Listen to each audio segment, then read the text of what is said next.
একথা আমরা সকলেই জানি যে উদরের দাবি রক্ষা না করলে মানুষের দেহ বাঁচে না, কিন্তু একথা আমরা সকলে মানি নে যে মনের দাবি রক্ষা না করলে মানুষের আত্মা বাঁচে না।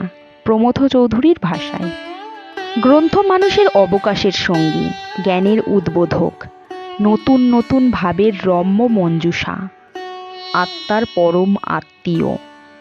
নির্জন নিঃসঙ্গ অবসর যখন মানুষের জীবনে দুঃসহ বোঝা হয়ে ওঠে, একঘেয়ে ক্লান্তিকর সময় যখন কিছুতেই অতিবাহিত হতে চায় না, তখন কে তার জীবন অমৃত মাধুর্যে পূর্ণ করে দেয়? কে তার নির্জন নিঃসঙ্গ অবসর আনন্দঘন অপার্থিব রসে অভিষিক্ত করে তাকে দেয় বাঞ্ছিত মুক্তির ঠিকানা? কে তাকে জ্ঞানের নব নব দিগন্তের সন্ধান দিয়ে তার চির অতৃপ্ত আত্মার তৃপ্তি সাধন করে? তা গ্রন্থ।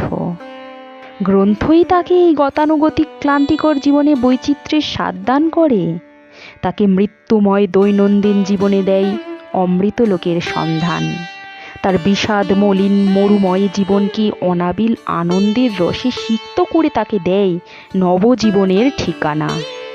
গ্রন্থপাঠ আমাদের মহত্তর সুন্দরতর জীবন রচনার অপরিহার্য অঙ্গ।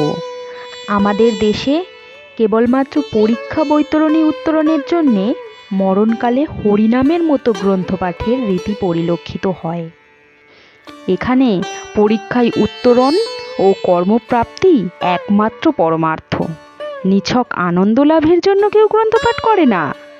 পুস্তককে যারা উদরপূর্তির উপায় হিসেবে গণ্য করে, তারা সরস্বতীর হাঁসের কাছে সোনার ডিমই প্রত্যাশা করে। তাদের কাছে জ্ঞানের অমলতা কিংবা অনাবিল আনন্দের কোনো মূল্যই নেই।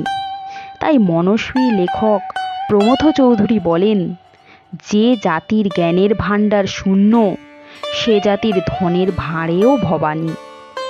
জ্ঞান মানুষের জীবনে পূর্ণতা এনে দেয়, তাকে অনাবিল ভাবলোকের, জ্ঞান লোকের আলোর ঠিকানা দেয়, মানুষকে মানুষ করে। সেদিকে দৃষ্টি নিবদ্ধ করে এদেশে বইমেলার আয়োজন। উদ্যোক্তা প্রকাশক ও পুস্তক বিক্রেতা সংঘ। প্রতি বছর জানুয়ারি মাসের অন্তিম বুধবার ময়দানে বিপুল উৎসাহ উদ্দীপনা সহকারে উদ্বোধন হয় কলকাতা বইমেলার।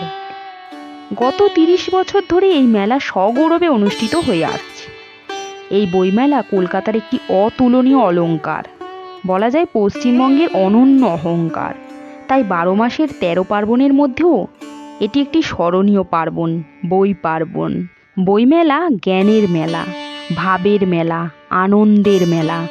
বইমেলায় ঘটে লেখক, প্রকাশক ও পাঠকের ত্রিবেণী সঙ্গম। এখানে এই জ্ঞানের হাটে, ভাবের হাটে বিকিকিনির উদ্দেশ্যে সবাই সমবেত হয়। কেবল আঞ্চলিক ভাষার নয়, সকল ভারতীয় ভাষার, এমনকি আন্তর্জাতিক ভাষার বইয়ের প্রকাশকেরাও এখানে অংশগ্রহণ করেন। সাহিত্য, নাটক, শিল্পকলা, বিজ্ঞান, ইতিহাস, ভূগোল, নৃতত্ত্ব, রাজনীতি, সমাজনীতি, অর্থনীতি, বাণিজ্য, প্রযুক্তিবিদ্যা থেকে আধুনিক রন্ধনশিল্প, সূচিশিল্প, খেলাধুলা ইত্যাদি বিষয়ের বহু বিচিত্র পুস্তকের সমাবেশ ঘটে এখানে। তবে কলকাতায় অবস্থিত বলে বইমেলায় বাংলা বইয়ের সেই সঙ্গে লিটল ম্যাগাজিনের প্রাধান্য সমধিক। বইমেলার ঐতিহ্য এখন রাজ্য সরকার এবং পুস্তক প্রেমীদের প্রচেষ্টায় জেলায় জেলায় সম্প্রসারিত হয়ে গেছে। বইমেলা সেদিক থেকে বাংলার সংস্কৃতির এক গৌরবময় অহংকার। এখানে লোক সমাগমও হয় বিস্ময়কর। কিন্তু ১৯৯৭ সালের ৩রা ফেব্রুয়ারি বাংলা বইমেলার এক বেদনাবহ কালা দিবস। ওই দিন এক ভয়ঙ্কর অগ্নিকাণ্ডে কলকাতায় বাংলার এই সংস্কৃতির অহংকার ভস্মীভূত হয়। রবীন্দ্রনাথ লাইব্রেরি সম্বন্ধে একদা মন্তব্য করেছিলেন, মহাসমুদ্রের শতবৎসরের কল্লোল কেহ যদি এমন করিয়া বাঁধিয়া রাখিতে পারিত যে সে ঘুমন্ত শিশুটির মতো চুপ করিয়া থাকিত, তবে সেই নীরব মহাশব্দের সহিত এই কারাগারের তুলনা হইত। এখানে ভাষা চুপ করিয়া আছে, প্রবাহ স্থির হইয়া আছে। মানবাত্মার অমর আলোক কালো অক্ষরের শৃঙ্খলে কাগজের কারাগারে বাঁধা পড়িয়া আছে। হিমালয়ের মাথার উপরে কঠিন তুষারের মধ্যে যেমন কত শত বন্যা বাঁধা পড়িয়া আছে, তেমনি এই পুস্তকাগারের মধ্যে মানব হৃদয়ের বন্যাকে বাঁধিয়া রাখিয়াছে। এখানে বহু হৃদয়ের বন্যা যেমন নীরব হয়ে আছে, তেমনি বহু বিপ্লবের পরিশুদ্ধ অগ্নিও এখানে স্তব্ধ হয়ে আছে। তেমনি কত বিস্ময়কর আবিষ্কার, বৈষয়িক সমৃদ্ধির কত বিচিত্র সম্ভাবনা, কত অশ্রু সঙ্গীত, কত অভূতপূর্ব সৃষ্টি এখানে পুস্তকের পাতায় পাতায় মৌনীভাবে সুযোগ্য হৃদয় এবং উন্নত মননের প্রতীক্ষায় পথ চেয়ে আছে।